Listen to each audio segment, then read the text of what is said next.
Your Valo X curing light can be powered in two different ways. Whether you prefer uninhibited, battery-powered, cordless operation, or the reliability of corded operation, your kit comes with everything you need. To use Valo X curing light battery-powered, ensure your battery is fully charged.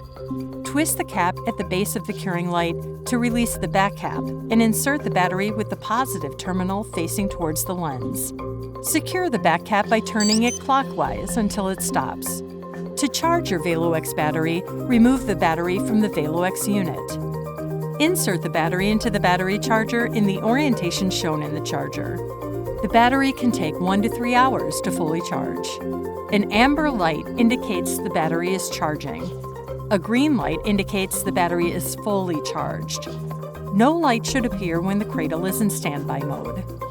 Use only authorized accessories, cables, chargers, batteries, and power supplies to prevent improper operation, increase electromagnetic emissions, or decrease electromagnetic immunity. To avoid the risk of electrical fire associated with handling batteries, use the Valo X battery with care. Do not autoclave or spray the battery, battery contacts, charger, or AC power supply with liquid of any kind. Do not charge batteries near flammable materials. Do not keep the charger in clinical operatory. Do not use Ultradent batteries with other chargers. And do not use the charger for non-rechargeable batteries. Always ensure your battery is in good working condition and free from corrosion, rust, leakage, emitted odors or fluids, torn or missing wrapping, or damage of any kind. To use your Valo X light with included cord adapter, remove the back cap and remove the battery.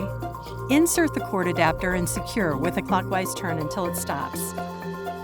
The power supply is a shared component for the battery charger and the cord adapter. Position the power supply where it can be easily disconnected.